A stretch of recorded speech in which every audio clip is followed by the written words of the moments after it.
Hello and welcome to The Wire. I am Tanya Roy, and with me is founding editor of The Wire and a regular writer on political economy affairs, Mr. M.K. Venu. The finance minister used a lot of important words in this budget: youth power, financial sector, farmers, women, scheduled caste, scheduled tribes, economically weaker sections, and the underprivileged sections. But has the government addressed these challenges in this budget? And earners from the middle class and lower classes.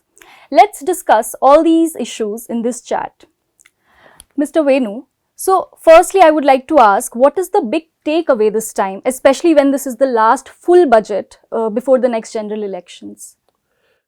So, as you said, the finance minister has, in a speech, mentioned all these sections of society: farmers, underprivileged, scheduled castes, self-employed, etc., etc., entrepreneurs, which happens in every budget. So, the budget is actually meant to address, all these sections of society.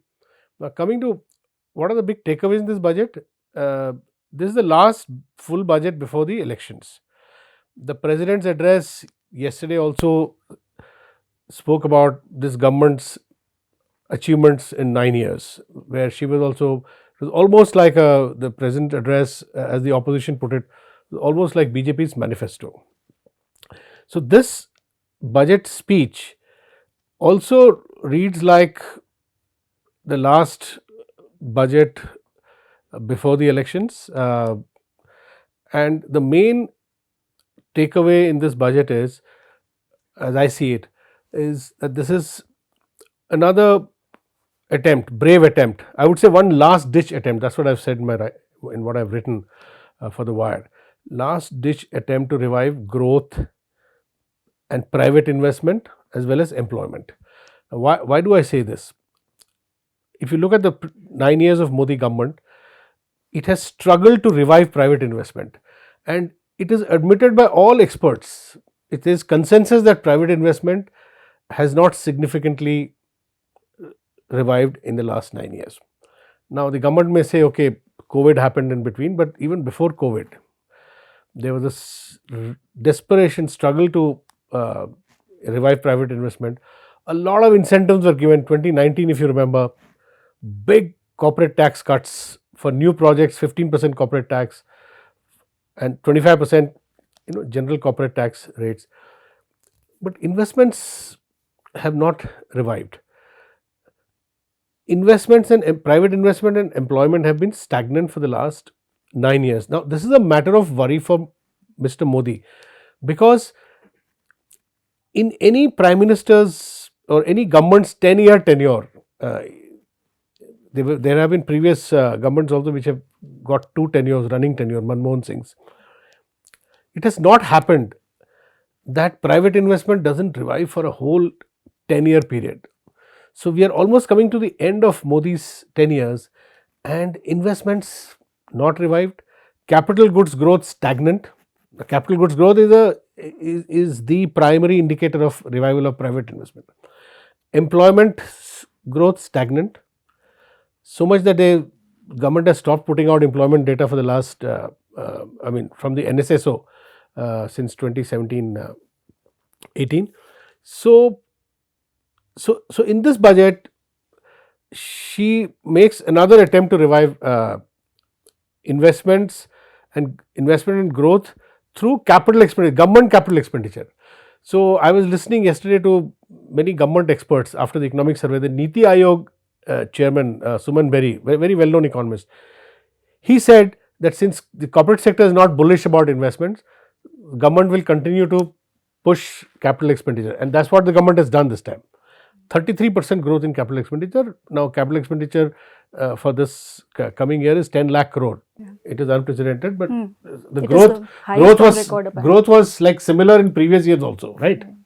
After COVID, last year also capex growth was very good. But my point is, government expenditure alone cannot revive the economy, because private investment will always constitute the bulk of investment in the economy. Government investment can at best give a boost or or accelerate something which is already happening. Because private investment is not happening, uh, government investment is not producing the kind of growth needed or the employment needed. Number two, one criticism against the government was in all these years that middle class never got, if you remember 2019 also, since 2019 when big corporate tax cuts happened, there was criticism that the middle class has not got any tax breaks, only the corporates that have got tax concession. So this time, before going to elections, if this is the last full budget, they have given tax concessions to the middle class, especially the lower middle class at the lower end, because at the upper end it really doesn't matter. So because inflation has really hit the bottom, say I would say bottom 50-60% of the middle class. So they up to 7 lakhs income, they have given a rebate, as in it is tax free under the new scheme, and of course people can avail of the old scheme also, because that was the arrangement last year also. There were two schemes. If you want to avail of all the exemptions, your insurance investment or your housing loan, etc., 80cc and 80g, then you have to opt for the old regime. The new regime is a simple straight regime, that straight up to 7 lakhs income, no tax. Beyond that, there will be 10% tax as per the slab, 6 to 10 lakhs. So now details are awaited. One will have to see whether different income, different households may opt for different one of the two regimes depending on how they benefit. So that we'll have to see. So net, I'm saying that the government has tried to revive growth via higher capital expenditure, which was already happening before, and for the first time also putting some extra money into the hands of the middle class. How much will that help in boosting demand? Again, which has not happened in recent years, one doesn't know, because in my view, this increase in income because of tax concessions will barely help people recover some of their incomes which have got eroded because of inflation. Their real incomes are already down. So I don't know how much new consumption will come due to these tax concessions. We'll have to wait and see. Let's see next 6 months whether private sector comes back to invest in a big way, and whether the middle class starts consuming in a big way.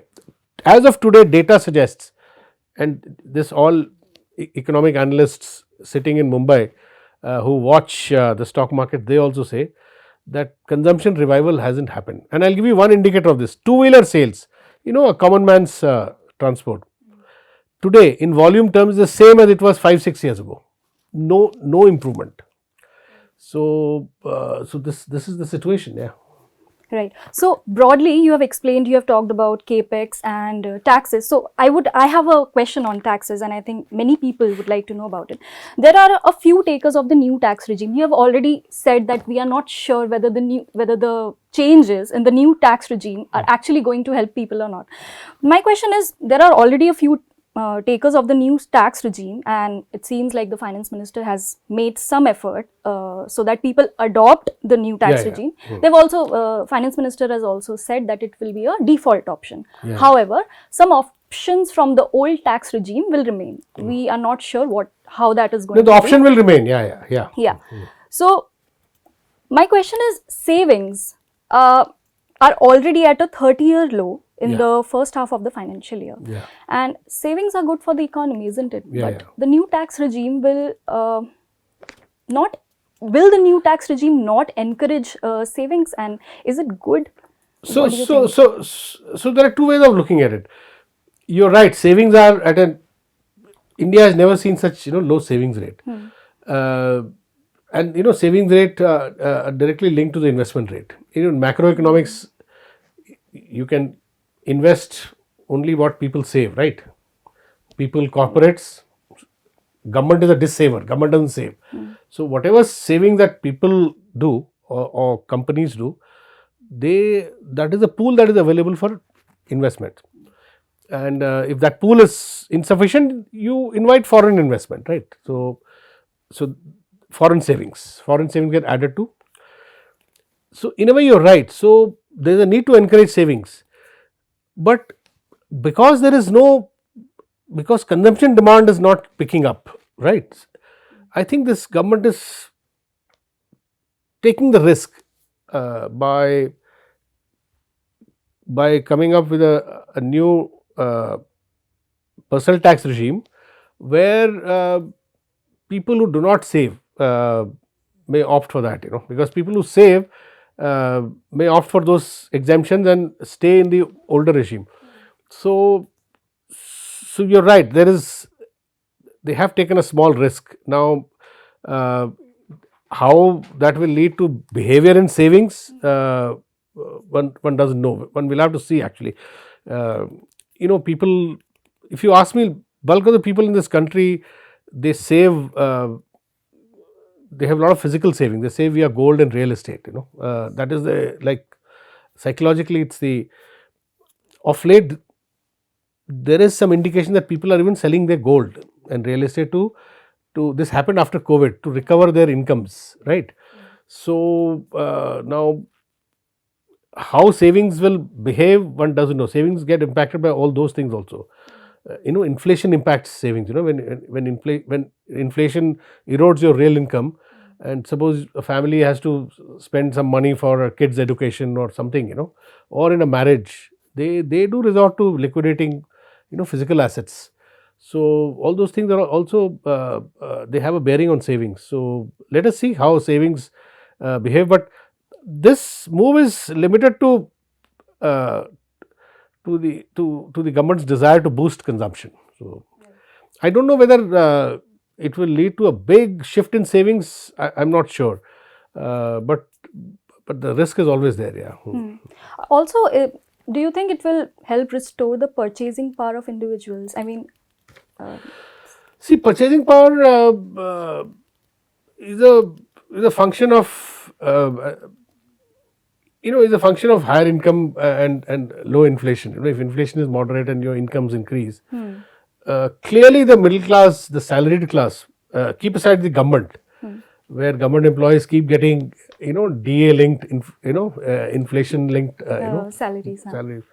I think the self-employed in the private sector, the bulk of the unorganized sector in the private sector, I don't think they've been getting salary hikes linked to inflation, and they have suffered erosion in their savings, particularly self-employed. Yeah. Right. So there are three pressing issues India is witnessing: unemployment, the crisis in the agricultural sector, and the informal sector. What is your take whether the budget has addressed these issues? Unemployment, the crisis in the agricultural sector, and the informal sector. See, I'll start with the informal sector. Okay. I don't think there is anything much in the budget for the informal sector. The number one, this the overall, in my view, the overall macro policy approach of this government in the last 2-3 years particularly has been formalization.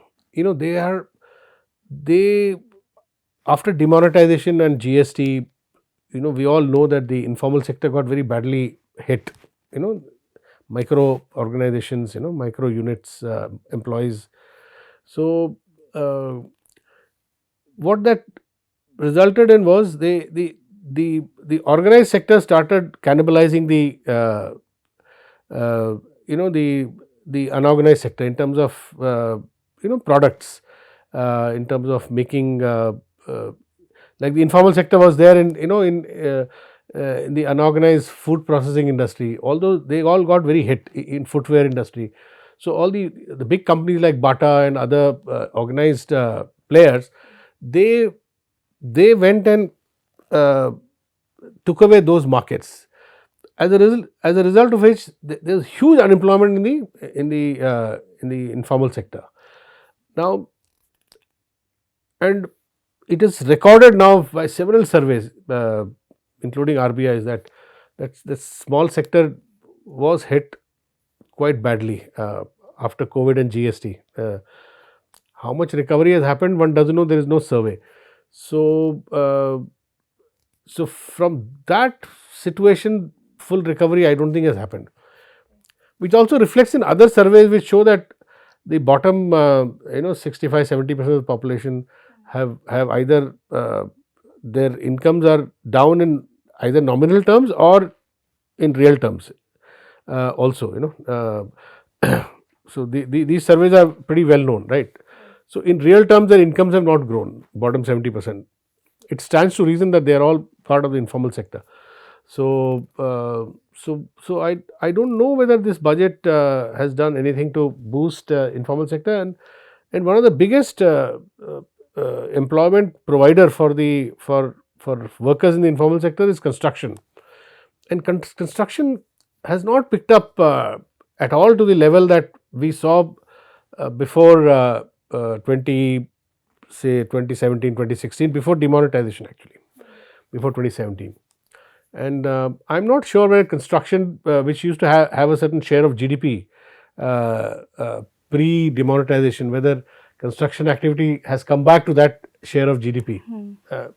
Not at all. And the budget doesn't seem to have talked, even like introduced anything on the informal sector. The budget, right? Budget looks at broader, capital expenditure by the government. So to whatever extent that might boosts, help, construction activity. I guess to that extent, informal sector may get employment, but there is no specific provision for the infrastructure for the informal sector in the budget. Okay, so I would like to ask also, smartphones are one of the leading products in the PLI scheme, right? And but Raghuram Rajan in a recent survey has found loopholes, saying that the subsidies in the PLI scheme for smartphones are making exports profitable, but Indian consumers are facing the brunt of it through tariffs. What do you have to say about that? See, the production linked incentive scheme has been criticized by many economists, not just Raghuram Rajan, others also. Nitin Desai and some others who have been writing in Business Standard and other papers, they have said that schemes, subsidy schemes specifically given to corporates to boost production may not produce the kind of employment particularly that you desire. There are other ways of the same money, if it had been spent.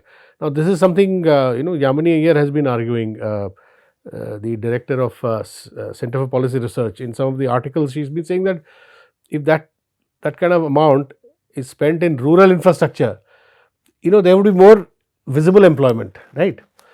Now if you give a massive production linked investment to say Apple to make smartphones, smartphone production will grow, but a study by Raghuram Rajan and two other scholars show that while smartphone production has grown, that project has only met 4% of the employment, expected employment, which was listed, which was anticipated.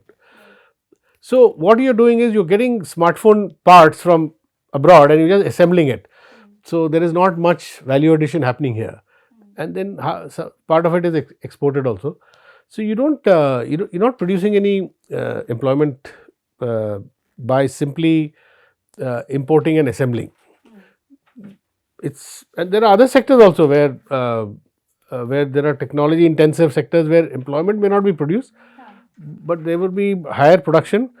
Even higher production, as some economists has pointed out, is not it's all the PLI schemes, industries that have been given PLI schemes, they account for less than 1.5% of GDP. So it doesn't make any significant dent, or doesn't make any significant addition to the larger growth picture. So this budget has actually slashed import duties on certain parts and inputs of smartphones. So what you are saying, it seems like it may not have a major impact on the consumers of smartphones and even employment, people who are working in the smartphone sector, right? This government actually focused a lot on budget, a lot on technology in this budget, sorry. But okay, regarding social welfare schemes, the Narega allocation in this budget is lower than all previous years of the Modi government. The budget estimate for this year is only 60,000 rupees, and we all know how the scheme has been of vital importance during COVID time. So what do you have to say about that?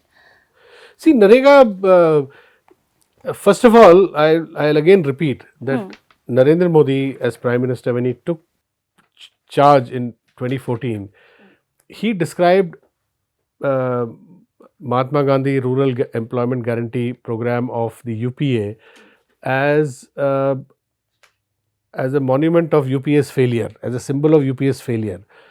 Narendra Modi's main thrust, his central economic philosophy was that his government did not believe in giving dole or giving handouts, what he subsequently described as reveries.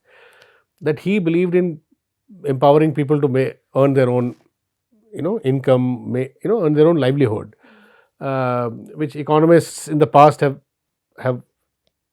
said that you, instead of giving people fish, you give them a fishing rod so that they learn to fish and catch their own fish, right? So this was Mr. Modi's central philosophy. And 9 years on, what I see is that Mr. Modi is falling back again and again on the same schemes, or at least he's not been able to abandon the Mahatma Gandhi Rural Guarantee Employment Scheme, because it's a legislated scheme, and it's a legislation based on demand from ground, and there is huge demand because there are no jobs, right? So if Modi had ensured that the economy had grown at, say, a good 8% clip, at least until COVID hit us, there would have been more jobs, and the demand for Manrega wouldn't have been so high. So there you are, and here I'd again like to point out the contradiction. The budgetary allocation for Manrega under Modi has been way higher than during UPA, where at least we saw 8% growth consistently for about 6-7 years, and where we saw about 135 million people shifting from agriculture labor to industry and services. There was a big shift. In fact, for the first time, there was a structural shift between 2004 and 2012-11. Agriculture labor force reduced, right? Otherwise, there was always, it used to grow, but it reduced for the first time, right? So, and that really accelerated after COVID. People returned to their villages, we all know. We don't know whether they are coming back. Some have come back to some construction activity, but by and large, we today see a lot of unemployment, a lot of disguised unemployment, which was reflected in the periodic labor force survey of this government some time ago, where they said that nearly, I think, about 33% or 30% or thereabouts of the self-employed are those who are employed in home projects, or in some activities run by families, small shops here or some some activity there without any wages. So imagine a third of those self-employed are working without wages, and these are all probably home workers. So this is the situation we are in as per this government's own data, periodic labor force survey, and therefore I then again come back to the biggest paradox that faces this government. On the one hand, this year they are saying that India is the fastest growing economy, 6.8%, whatever that might be the final figure, we don't know, March end. So you are the fastest growing economy. At the same time, you are having to feed 80 crore people free rations. I mean, I'm yet to see any example in modern history where fastest growing economy has had to feed 80 crore people, or maybe 55-60% of the population. While on the other hand, income and wage growth has been declining. Yeah. Free ration. I mean, why should 80 crore people depend on free rations. When if your claims that the economy is growing and employment is growing is right, Right, absolutely, I agree. We are short of time. I have one last question. This the finance minister talked about the Mahila Samman Bachat Patra. So it will be made available for a 2-year period in the name of women and girls. It will offer a fixed interest rate of 7.5% with a partial withdrawal option. So 7.5% interest rate for 2 years. I think it is good. What do you have to say about this? This is a good scheme. See, again, there are many small schemes which this government has come up with, which may be effective. I'm not saying that everything that this government has done has failed. There are many schemes that this government has done have reached the people. PM Awas Yojana, it's in many places the reports are that it's doing all right, doing well. PM, some of his Labharti schemes, this Prime Minister has benefited, this government BJP has benefited in elections because of some targeted welfare schemes. For some time, I think some elections they benefited because of the Ujjwala scheme. But then Ujjwala is now kind of fading away because the refills are not happening. Because gas prices are very, Right. cooking gas prices. So what I'm saying that there are many targeted schemes that this government has come up with in previous budgets also. They have brought may have brought benefits to small sections of people. My larger point is that India is such a vast country. These are at best, these act as like benefits to pockets. I don't see at a larger level, at the level of macro economy, unless there is overall growth and employment, there won't be there won't be prosperity. And when I say that, what I'm trying to say is that simple data point. There are many economists. One I can name, Rathin Roy, who was part of the Prime Minister's Economic Advisory Council, a very highly regarded economist.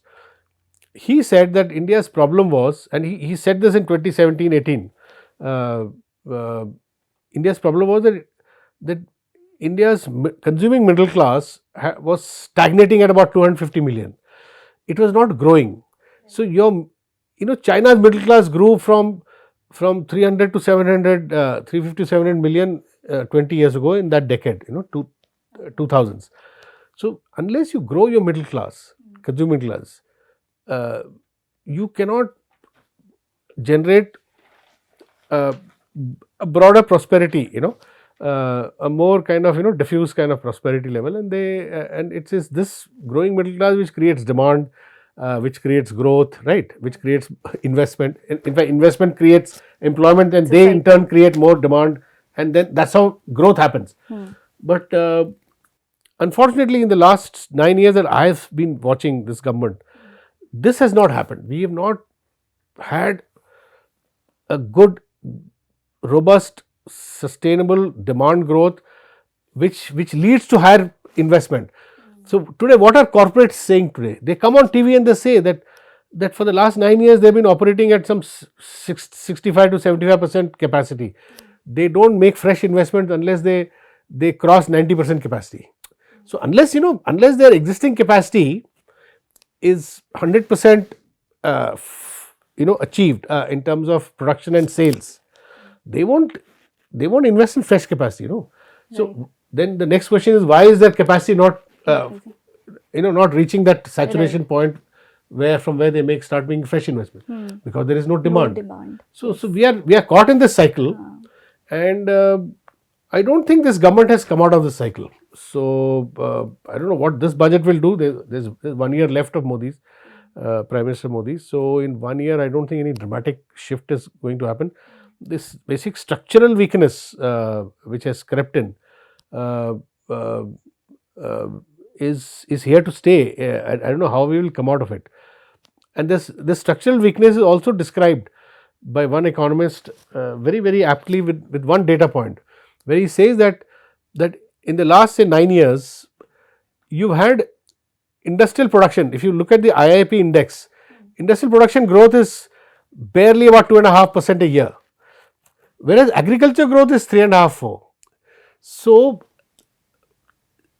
an industrializing economy, a growing economy, cannot have industrial manufacturing growth at so much lower than agriculture growth, because the idea is growth should shift people from agriculture to industry.